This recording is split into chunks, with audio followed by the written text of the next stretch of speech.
This weekend on an all-new Hot 20 Countdown. Is it Hot 20 or Top 20? Hot 20. Hot 20. Blake Shelton kicks off the new year. It can only go up from here. He's bringing a taste of Music City to Sin City. Crazy things happen in Las Vegas.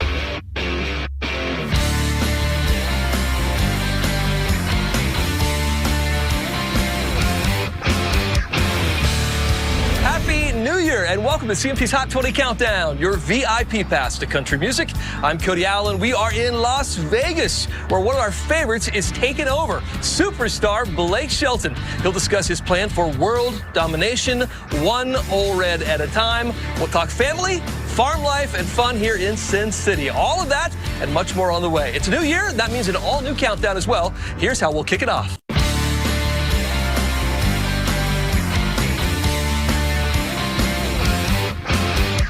Welcome back to Hot 20, coming to you from Vegas, the site of the Ole Red, brand new restaurant, bar, entertainment complex. Yep. Here with Blake Shelton, our first guest of the brand new year 2024. Wow. Oh my God, I'm honored. What does it say about us? Well, you're starting off, it can only go up from here. By the end of this season, this is going to be the best season ever.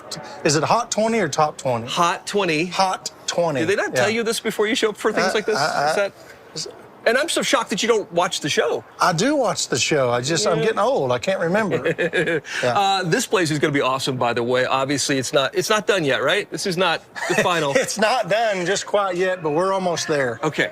I'm going to say a week. 1 week we'll be ready. Crazy things happen in Las Vegas. Just stick with me. Magic does happen. Yeah. 27,000 square feet spread over 4 stories. The biggest one, the biggest Ole Red there will ever be, and 4,500 square foot rooftop bar. The design looks amazing. Was it sort of a no-brainer to finally come to Sin City? Over the years, when the conversation, when it would come up, is like, all right, we know we want to be in Las Vegas, but we can't just be anywhere in Las Vegas, you know, because you're either down here on the Strip or you're miles out of town, you know. We wanted to be down here in the thick of things. I couldn't be more excited just about the location, much less once people come in here and they see what it's like. Do you help pick out some of the items on the menu? You got some favorites on there? Anything fried was my idea. Anything fried was my idea. It's even my idea to put a fried chicken tender in the Bloody Mary. If you don't want it, take it out, give it to me. But it's in there, it's an option for you when you get it. Is that your favorite drink, the Bloody Mary? No, or? Absolutely not. Okay. Yeah. I'm guessing that's why I put chicken tenders and things in it. Yeah. Yeah. You like the whiskey bourbon. I've seen you drink that a few times. I like that. But I'm mostly a vodka guy. But when I'm here in Las Vegas, I do like to drink whiskey. I don't know why. It's just some kind of a gangster thing about it. I don't know. Yeah, you got some good vodka. Or the gangsters drink wine. I got to figure that out. Gin, I think. Gin. Hang with us. More Blake on the way. Back to the countdown now.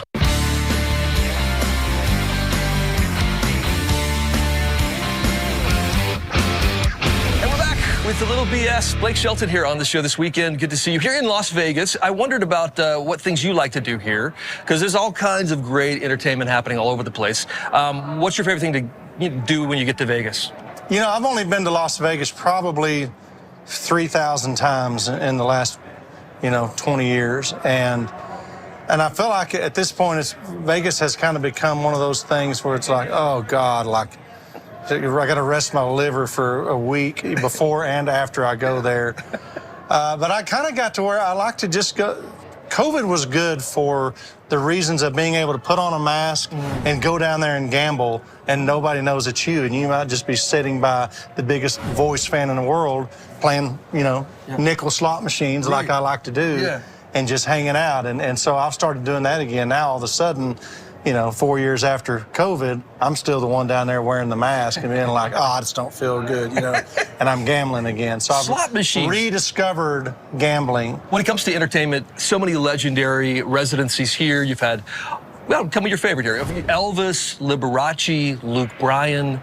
Who would be? Did Luke do the residency here? He did. Oh, my God, that had to have been some kind of a gambling payoff debt or something like that. You know it was, right? Yeah, probably. And the casino probably got screwed twice because they didn't get their money the first time from his gambling debt. Right. And then they thought, well, we'll have him play concerts and people will show up. Found out the hard way, not that many Luke Bryan fans out there in reality.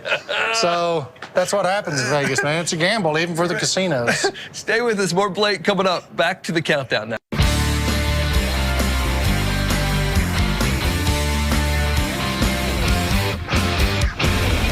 Shelton on this weekend's show. Look at him. He's right here in Vegas at the site of his brand new All Red restaurant and bar coming soon. His entertainment complex under construction here. Are you hammering it all yourself with this whole thing? What's going on here? Of course I'm hammered.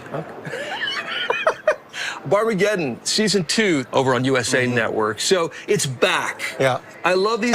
It is shocking, isn't it? Right. When you say it's back, I know. Had you seen an episode, you'll understand why we're shocked by it. The dumbest show on television, I agree. Besides this one. Right. Yeah. This is a stupid show. I can't believe you're watching. Human bowling is on this show. We've got air cannon cornhole. Right. We've also got keg barrel curling. Used to play that one with my grandma. It's over the top this year, and a lot of those games, we've actually taken those and made them even bigger and crazier for Season 2. I mean, there's a game that we have now called Fool's Ball. What about our system? Look how stupid that team looks over there. It just looks stupid. Which is actually like, you know, foosball where you play like, you got the little hockey guys and you're trying to knock the ball back and forth. What do you call it? Foosball, I think. Yeah. Well, this is with actual human beings.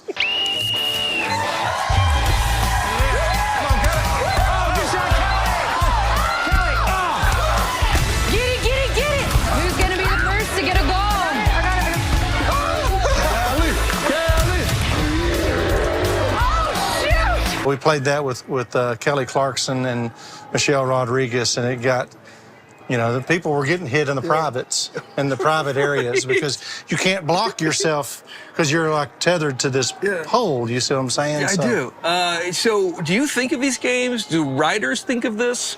Or is it like games from your childhood as a teenager in Oklahoma? What? I don't think of, I thought of one game called, and we used to play it back in high school, called Just the Tip.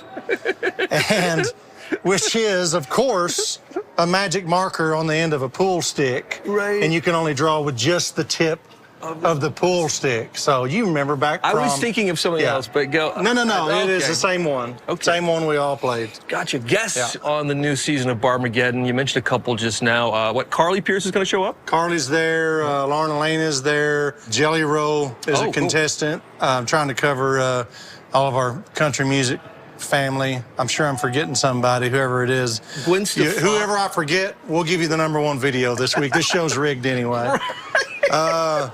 Boys to Men is on. Nikki Glazier, Kelly, a lot of people.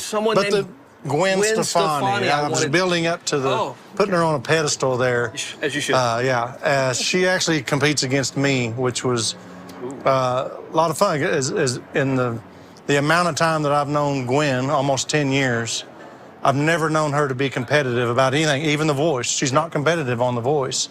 She's just very helpful and nurturing. But for some reason, when she's competing against me on Barmageddon, she's mean, the claws come out. She really wants to win for the first time ever. Okay. Yeah. Well, I can't wait to see all this go down on USA, 11:10 Central. Blake Shelton right here.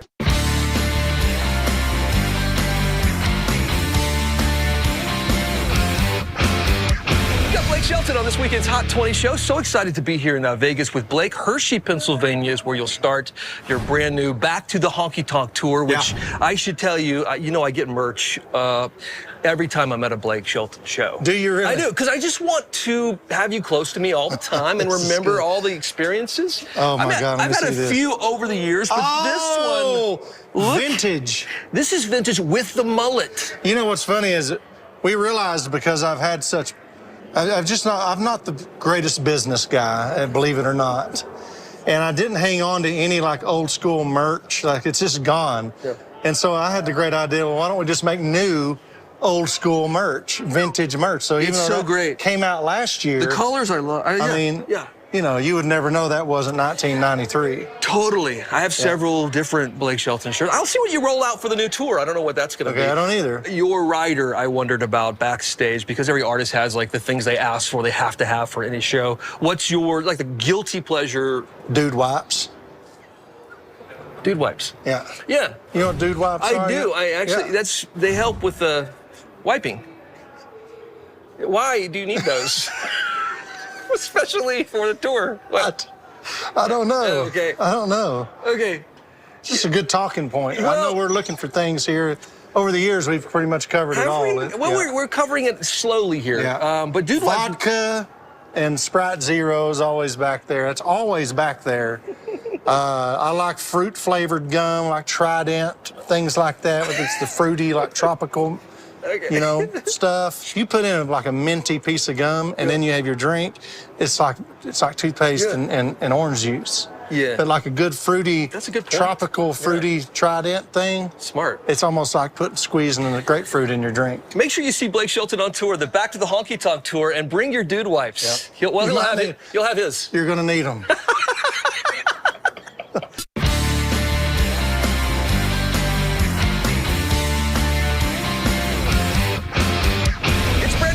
Got Blake Shelton on the show, 2024. I wondered, as you look at this brand new year, do you think resolutions? Are you a guy who makes those, set goals? What?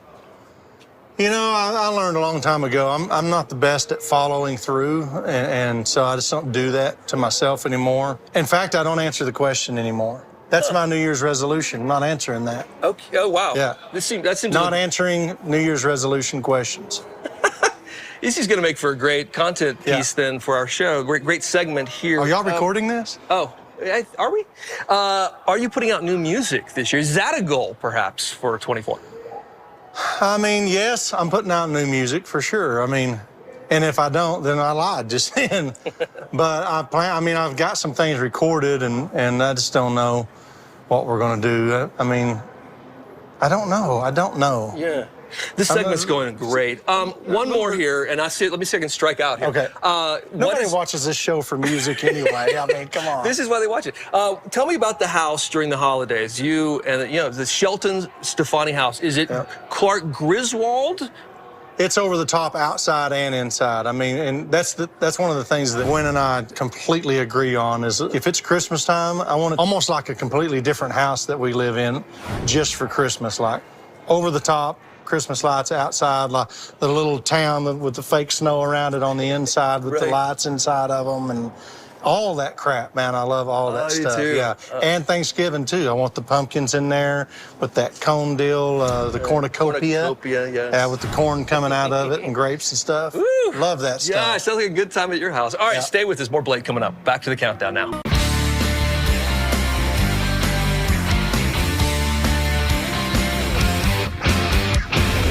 With Blake, what you looking at? I don't know. Okay. Just checking to be sure people are working here. Yeah. It does. We're going to be opening Quiet. I think by the end of this week. Okay. We're opening this place. So all right. It's going to be amazing once it's went. done. This is Ole Red in Vegas, brand new bar, restaurant, entertainment complex with Blake's Ole Red, of course, great song name on it. Ole Red lives on. Don't you love that part of this whole thing? It's unbelievable. Like literally some song that I accidentally stumbled into when I was 17 years old, literally 17 years old. It's played that big of a part in my life. It's crazy. Yeah. You're off The Voice now. You stopped doing that after 23 seasons. And by the way, the ratings are up. It's doing so much better. I know. No. I looked it up. They're doing really well this year. They're like the #1 entertainment show right now. Of all time. Of all time. Yeah. Thank you for that. No, seriously. Do you miss it? Do you miss not being part of the fun? I miss the crew and the cast and stuff. I mean, I've spent more time with those people than with my own family, over the last 12 years. But I do not miss the job. No, I did it for so long that I can honestly say it's out of my system right now. Gwen says she misses you being part of the coaches group there. And I think it's just sort of like the pressure's kind of on her. She shared to make money for the family, you mean? Yeah. Yeah, that part too, I guess, since you're not doing anything. Have you given her any comfort on how to face all that? People probably don't realize, just because of the way the show has changed shape over the years, but that was even a surprise to her. I think this is probably her 8th season. She's like the veteran on the show now, which is crazy. And now they're all kind of leaning on her for direction and how to do it. I know that she's having a blast working with Reba. Yeah. She said that's been a lot of fun. Reba's leaned on her, I think, to how to get through the thing without offending people, but being honest at the same time. So, Reba's never worried about offending me over the years. It's funny, but these complete strangers, she's totally you know, concerned with upsetting him. I don't know what's different. Yeah. Would you ever go back and be like a mentor on the show even for, you know, an episode? I don't have any plans. I'm not going to say never, but probably not. Yeah. I don't know. I'm just kind of one of those guys that when you walk away from something, you know, you're kind of done with it. Will you ever come back on this show again after today? Well, I haven't made any announcement yet, so the door's still open. Okay, stay with us. More Blake. Back to the countdown.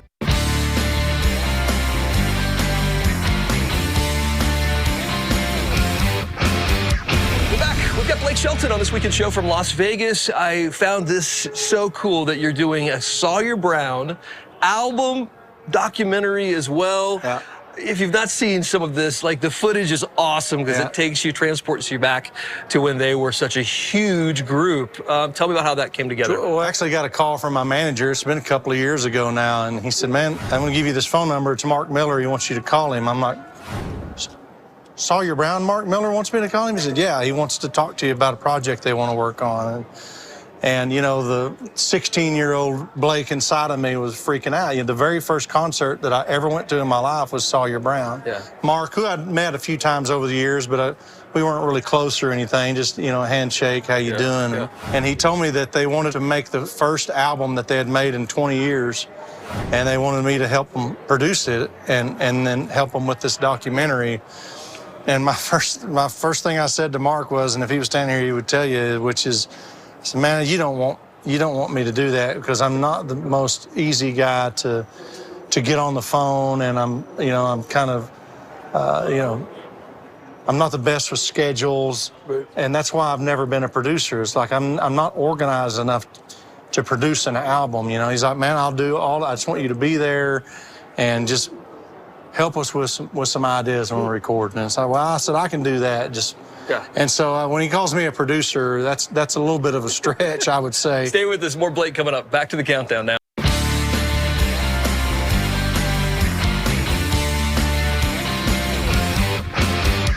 We're back with Blake Shelton, who's in Vegas, not Oklahoma or L.A., where he spends some of his time. Actually, I saw you recently on social media on a tractor.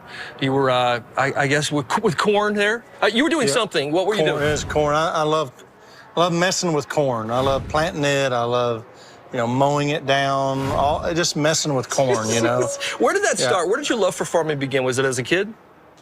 No, I didn't even know that you could farm when I was a kid, I don't think. Like, it was just like something you saw, you drew a picture of in elementary school, like a farm. But, you know, just as I've gotten older, I love to hunt and fish, and then I really got into the farming part of that stuff, you know. And then to the point, you know, I used to plant stuff to attract deer.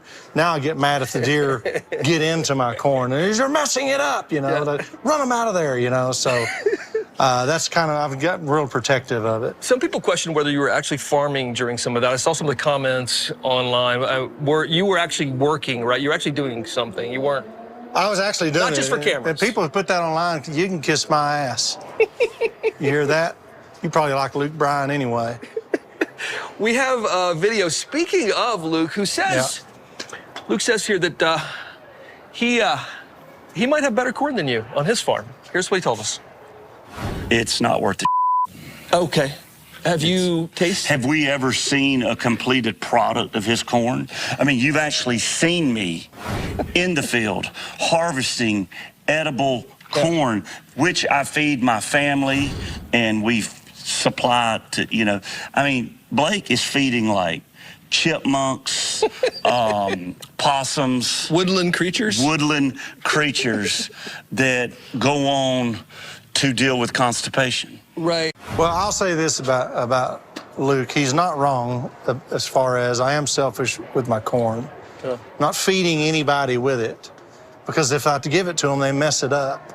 I like to see it there. Right. And if you go in there and start getting it out of there, you mess it up. You know, I want to look at it. And also, just because Luke takes a picture in front of corn, we have seen him gathering it and eating it. Right. I ain't seen him planting anything. Anything. Wow. In fact, I don't know that I've ever actually seen Luke on a tractor. That's a good point. Like a running. Have you seen Luke on a tractor? No. Like a running tractor, like moving, doing something? I mean, either. I don't know if we're going to settle this today. I think you guys need to figure this out together. More Blake coming up. Corn-fed Blake on the way. Back to the countdown now.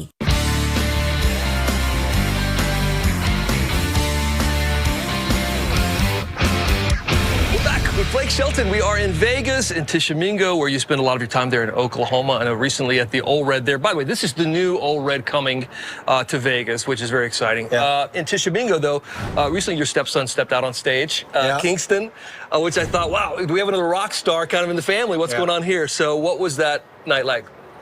It was probably the most nerve-wracking music experience I've had in 20 years. I mean, and I would say for Gwen also, you know, it's just like, we know that he wants to pursue music. I mean, the kid he's 17 years old and he's already written some incredible music. But the one thing that, you know, that he hadn't done was live performing, you know. And we kind of felt like Tishomingo would be a safe place to do it and not get that much attention. That's where we way miscalculated the whole thing. You know, the next day, you know, just because social media just takes that one person there with their phone, which is totally fine, by the way. It just got a lot more attention than we thought it would.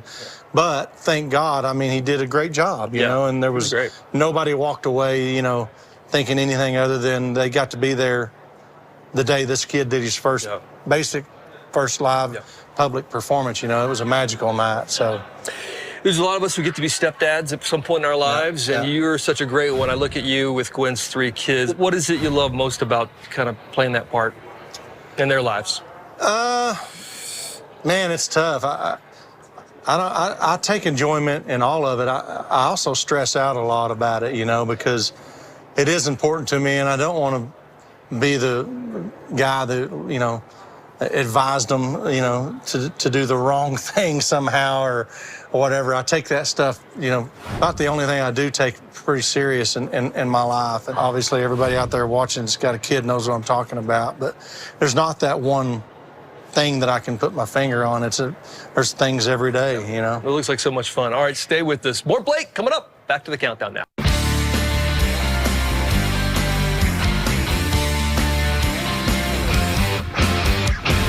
With Blake Shelton here from Vegas. Last time I saw you, we were in Los Angeles. You were getting your star on the Hollywood Walk of Fame. Now that you've had a little bit of time to sort of think about that and reflect on it, what did that honor and that day really mean to you? You know what? Since that day, Gwen got her star, and it wasn't until she got hers that I realized what a big deal it was that I got mine. And the reason I say that, you know, at my ceremony, Gwen and Carson and Adam, all 3 spoke, and Carson and Adam completely treated it like a roast, which I kind of thought, okay, that's what we do at these things, is just rip on whoever's getting it and make fun of them and high five or whatever. And then at Gwen's, I realized, no, this really is like a serious honor. And it was like, oh my God, I got one of those too. And then I started realizing, Carson and Adam completely ruined my moment by being jackasses, you know? Right. Both of them. Yeah. Thank God Gwen was there to say nice things and tell me she was proud of me. I love what you said about her at her ceremony. It was clear to me that she was a mother first and foremost over anything else in the world. That was her #1 job. And now standing here almost 10 years later, after I first met her, I can say without question that being a mother is still the most important thing in her life. How long did it take you to write all that? Because it was so sweet, I thought. I wrote that morning. I kind of thought I would just get up there and wing it, I guess, at her ceremony, but then I realized, you know, that's probably not a good idea. I've done that before with Gwen at different things where she was receiving an award. And I just kind of ramble on, and then it kind of becomes pointless. And so I thought I'd rather write down some key things. And so then I ended up just writing out word for word what I wanted to say. And so I'm glad you said that. So Thank well you. done. Listen, Blake, congratulations on all the success. Thank you, buddy. Ole Red right the here. The band's coming in right now. I can hear that. Yeah, man. Maybe they're trying out for the voice. A little celebratory New Orleans style thing for you. Good to see you always. Blake Thank you, Shelton buddy. right here. Back to the countdown now.